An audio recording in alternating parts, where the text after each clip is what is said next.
Hello friends, welcome to நாகுவின் சமையல். நம்ம இன்றைக்கி தீபாவளி ஸ்வீட்டு பேக்கரி ஸ்டைலில் டபுள் கலரில் செய்ய போகிறோம். ரொம்ப ரொம்ப சூப்பர் டேஸ்டியாக இருக்கும். அது எப்படி செய்கிறதுன்னு இப்போ பார்க்கலாம். அது செய்கிறதுக்கு ஃபஸ்ட்டே நம்ம எந்த பாத்திரத்தில் செய்ய போகிறோமோ அந்த பாத்திரத்தை வந்து பட்டர் அப்படி இல்லைன்னா நெய் தடவிக்கங்க. தடவிட்டு அது மேலே வந்து பட்டர் பேப்பர் போட்டுக்கோங்க. கட் பண்ணிவிட்டும் போடலாம், கட் பண்ணாமலும் போடலாம். கட் பண்ணாமல் போட்டோம்னா கொஞ்சம் சுருக்கமாக இருக்கும். அதனால் நான் வந்து இப்போ நல்லா நெய் தடவிட்டு இந்த மாதிரி பட்டர் பேப்பர் போட்டு எடுத்து வச்சிட்றேன். இப்போ எல்லாம் ரெடி ஆயிடுச்சு.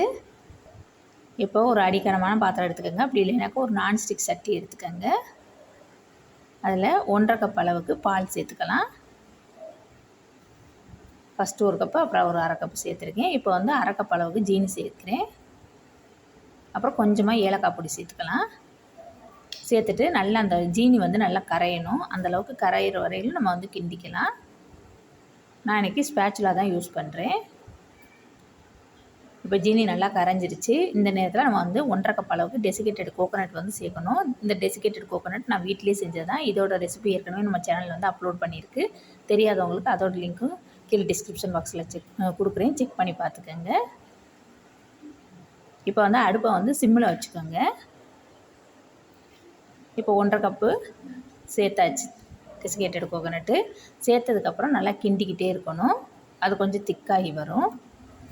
இந்த நேரத்தில் 2 டேபிள் ஸ்பூன் அளவுக்கு மலாய் சேர்க்குறேன். இது வந்து மலாயின்னு என்னென்னு பார்த்தீங்கன்னாக்கா பாலில் வரவுள்ள மேலே ஆடை, அதுதான் இந்த மலாய்ங்கிறது. அந்த ஆடையை வந்து ஃப்ரிட்ஜில் எடுத்து வச்சுருந்துட்டு அதை வந்து 2 டேபிள் ஸ்பூன் அளவுக்கு நான் வந்து சேர்த்துருக்கேன். இது சேர்க்காமலும் கூட செய்யலாம் நீங்கள். ஆனால் இது சேர்த்தோம்னா கொஞ்சம் நல்லா ரிச் ஃப்ளேவராக இருக்கும். இப்போ 1.5 கப் அளவுக்கு மில்க் பவுடர் சேர்க்குறேன். மில்க் பவுடர் சேர்த்துட்டு நல்லா கிண்டி விட்டுக்கோங்க. கட்டி இல்லாமல் கிண்டணும். 1-2 கட்டி இருந்ததுனாக்கா அதை வந்து நம்ம நசுக்கி உடச்சி விட்றணும். ஏன்னா கட்டி இருந்ததுனாக்கா இன்னமும் மீண்டும் கட்டி தான் வரும். அதுக்காக உடச்சி விட்டுக்கோங்க. இப்போ பாருங்கள், நல்லா சுருண்டு வந்துருச்சு.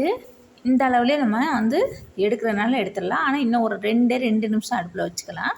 இதே மாதிரி நிறைய தீபாவளி ஸ்வீட்ஸு, நிறைய ரெசிபிஸ் வந்து நம்ம சேனலில் இருக்குது. தெரியாதவங்களுக்கு அதோட லிங்க்கும் கீழே டிஸ்கிரிப்ஷன் பாக்ஸில் கொடுக்குறேன். செக் பண்ணி பார்த்துக்கோங்க. இப்போ பாருங்கள், எல்லாம் நல்லா கெட்டியாயிருச்சு. இப்போ வந்து அடுப்பு அமர்த்திடலாம். அடுப்பு அமர்த்திட்டு ஒரு சைடு வந்து நிறையா வச்சுருக்கேன், ஒரு சைடு வந்து கம்மியாக வச்சுருக்கேன். நிறையா வச்சுருக்கிறத வந்து ஃபஸ்ட்டு பாத்திரத்தில் சேர்த்துடலாம். அதில் வந்து கலர்லாம் சேர்க்கலைன்னா கொஞ்சமாக வச்சுருந்தோம்ல, அதில் தான் கலர் வந்து சேர்க்க போகிறேன். அது நல்லா இந்த மாதிரி அமுக்கி விட்டுக்கோங்க.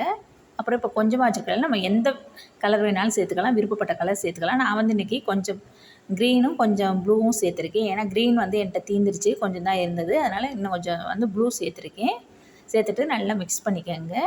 பண்ணிவிட்டு அது மேலே வந்து இதை வச்சுட்டு உடனே நம்ம வந்து ஸ்பூனு அப்படி இல்லைன்னா ஸ்பேச்சுலா வச்சு நல்லா அப்படியே அமுக்கி விட்றணும். அமுக்கணும்னா தான் நல்லா செட் ஆகும்.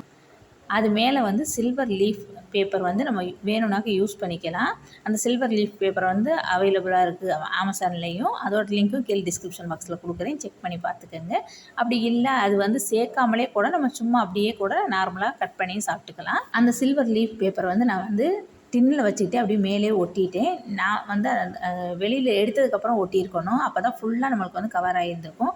நான் ஃபஸ்ட்டே ஒட்டுனதுனால எனக்கு வந்து அந்தளவுக்கு கவர் ஆகலை. அதனால் நீங்கள் அந்த தப்பு பண்ணாமல் வெளியில் எடுத்ததுக்கப்புறம் யூஸ் பண்ணிக்கோங்க சில்வர் லீஃப் பேப்பர் ஒட்டுறதை. அது எடுத்த வீடியோ வந்து எனக்கு மிஸ் ஆயிடுச்சு.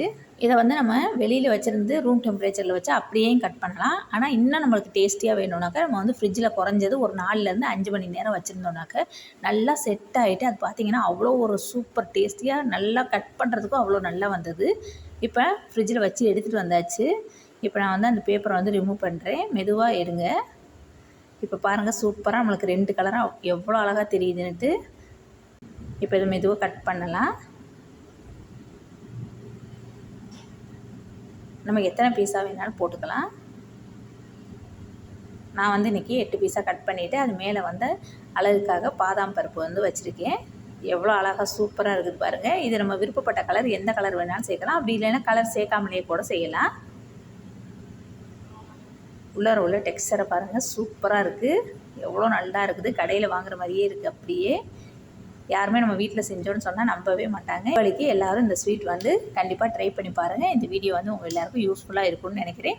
பிடிச்சிச்சின்னா லைக் பண்ணுங்கள், ஷேர் பண்ணுங்கள். இதுவரையில் எங்கள் சேனலை சப்ஸ்கிரைப் பண்ணாதவங்களாக இருந்தால் ப்ளீஸ் சப்ஸ்கிரைப் பண்ணுங்கள். கூடவே இருக்கிற பெல் ஐக்கனை கிளிக் பண்ணுங்கள். தேங்க்யூ.